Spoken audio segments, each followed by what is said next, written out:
दोस्तों, अगर आप भी चाहते हैं भारतीय टीम इस बार एशिया कप का खिताब जीते तो हमारी इस वीडियो को लाइक जरूर कीजिएगा। दोस्तों, सुपर 4 मुकाबले में पहले कोहली और केएल राहुल के तूफान के बाद भारत के कातिलाना गेंदबाजी के आगे पाकिस्तान टीम हुई धराशायी। टीम इंडिया के जाबाजों ने कुतर दिए पाकिस्तान के पर, तो आखिर कैसे कोहली और राहुल के बाद बुमराह, हार्दिक और शार्दुल ने पाक बल्लेबाजों के घुटने टिकवा दिए, यह सब कुछ हम आपको अपनी इस पूरी हाईलाइट में दिखाएंगे। लेकिन उससे पहले आपको क्या लगता है, भारतीय टीम मिलकर एशिया कप का खिताब अपने नाम कर पाएगी या नहीं? हमें नीचे कमेंट करके जरूर बताइए। दोस्तों, सुपर 4 मुकाबले में पाकिस्तान के खिलाफ रोहित एंड कंपनी को टॉस हारने के बाद भी बल्लेबाजी करने का पहले मौका मिल गया और कप्तान शर्मा जी के साथ युवा खतरनाक बल्लेबाज शुभमन गिल मैदान पर उतरे। तभी रोहित ने गुस्से में आकर शाहीन अफरीदी आखिरी गेंद पर शानदार शॉट लगाकर छक्का जड़ दिया। करारा जवाब दिया गया। इसके बाद रोहित नसीम शाह की गेंद पर आगे बढ़कर करारा चौका जड़ दिया और टीम के स्कोर को तेजी से आगे बढ़ाने लगे। और खेल देखकर गिल का बल्ला रुका नहीं और शाहीन के ओवर में 3 चौके जड़कर पाक गेंदबाजों पर हल्ला बोलना, दोनों ओपनर बल्लेबाज शुरू कर दिए। वहीं गिल का बल्ला तो रुकने का नाम नहीं ले रहा था। एक बार फिर शाहीन के ओवर में गिल ने 3 लाजवाब चौके जड़ दिए और टीम के स्कोर को 5 ओवर में ही 37 रनों तक पहुंचा दिया। गिल ने नसीम को टारगेट बनाया और उनके ओवर में भी 2 चौके जड़ दिए। दोनों बल्लेबाजों ने मिलकर पाक गेंदबाजों की धज्जियां उड़ा दिए और देखते ही देखते दोनों खिलाड़ियों ने अर्धशतक की साझेदारी पूरी कर ली। साथ ही टीम के स्कोर को भी 10 ओवर में बिना विकेट गवाए 61 रनों तक पहुंचा दिया। लेकिन फिर यह दोनों खिलाड़ी तबाही मचाने की तैयारी कर रहे थे, लेकिन पाक गेंदबाजों ने रुककर गिल और रोहित का विकेट उखाड़ कर फेंक दिया। गिल ने शाहीन अफरीदी की गेंद पर 58 रन बनाकर पवेलियन लौट गए। इस बेहतरीन पारी में उन्होंने 10 चौके जड़े। वहीं रोहित शर्मा भी 56 रनों पर ही शादाब खान के शिकार हो गए, जिसके बाद मैदान पर 2 नए बल्लेबाज किंग कोहली और केएल राहुल मैदान पर आ गए और दोनों में टीम की पारी को संभालना शुरू कर दिया। लेकिन 24.1 ओवर में बारिश ने मैदान में दस्तक दे दी, जिसके बाद रुकने का नाम नहीं लिया और दोनों एम्पायरों ने लगभग 2 घंटे तक इंतजार करते रहे कि बारिश के बंद होने में मैच शुरू किया जाए। लेकिन बारिश बंद नहीं हुई और मैच को रिजर्व डे पर खेलने का फैसला लिया गया। मगर रिजर्व डे में भी बारिश ने अड़चन डाली, जिसके कारण मैच लगभग 1.5 घंटों के बाद शुरू हुआ और ओवरों में कोई कटौती नहीं की गई। पूरे 50 ओवर का मैच शुरू हुआ। कोहली और राहुल मैदान पर बल्लेबाजी के लिए आ गए, टीम के स्कोर को आगे बढ़ाने लगे। वहीं कोहली अलग अंदाज में बैटिंग कर रहे थे, वहीं उनका साथ राहुल भरपूर निभा रहे थे।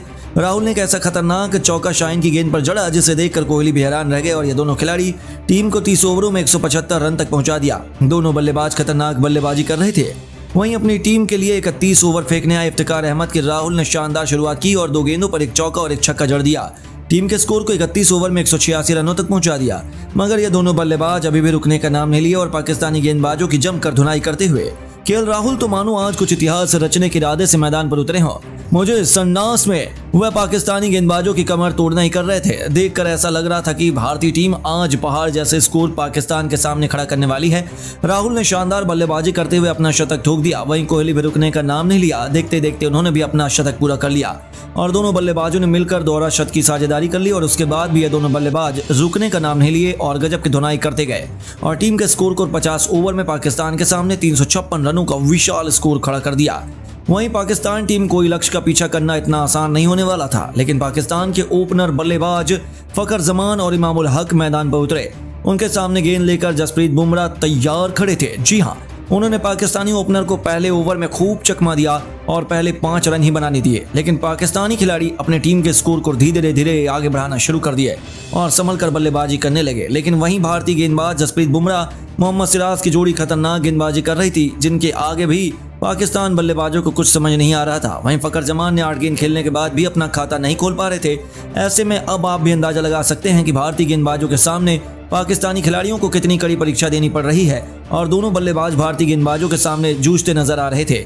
तभी जसप्रीत बुमराह ने अपनी खतरनाक गेंद पर इमामुल हक को घातक गेंद डालकर स्लिप में कैच आउट करा दिया और भारतीय टीम को पहला विकेट लेकर दे दिया। लेकिन अब फखर का साथ देने मैदान पर टीम के कप्तान बाबर आजम आ चुके थे और इन दोनों बल्लेबाजों पर पाकिस्तान टीम को संभालने की बड़ी जिम्मेदारी आ गई थी। लेकिन जसप्रीत बुमराह ने अपनी गेंदबाजी से बाबर को काफी परेशान किया और उनकी घातक गेंदबाजी बिल्कुल भी समझ में नहीं आ रही थी। भारतीय टीम के गेंदबाज पूरी तरीके से पाकिस्तानी बल्लेबाजों पर हावी हो चुके थे और अपनी घातक गेंदबाजी का नजारा दिखाना शुरू कर चुके थे, क्योंकि कप्तान बाबर आजम को बुमराह की गेंद बिल्कुल समझ में नहीं आ रही थी और वह 9 गेंदों के बाद अपना खाता खोला।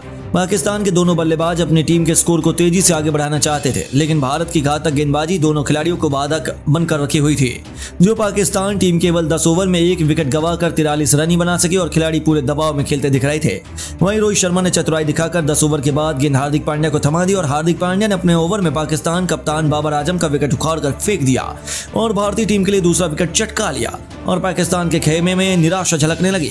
वहीं अब मैदान पर फखर जमान का साथ देने मोहम्मद रिजवान भी आ चुके थे और इन दोनों बल्लेबाजों के कंधों पर टीम की पूरी जिम्मेदारी टिकी हुई थी। लेकिन मोहम्मद रिजवान ज्यादा देर तक मैदान पर टिक नहीं सके और वह शार्दुल ठाकुर का शिकार हो गए और पाकिस्तान टीम को तीसरा झटका लग गया। जी हाँ, मगर फकर जमान अभी भी मैदान पर डटे हुए थे। उनका साथ देने आगा सलमान आ चुके थे, मगर भारतीय गेंदबाजों के सामने हर पाकिस्तानी बल्लेबाज संघर्ष कर रहा था। इसके बाद कुलदीप यादव ने अपनी फिरकी से फकर जमान को पवेलियन का रास्ता दिखा दिया और फकर 50 गेंदों में 27 रन बनाकर 2 चौके की मदद से मैदान के बाहर चले गए।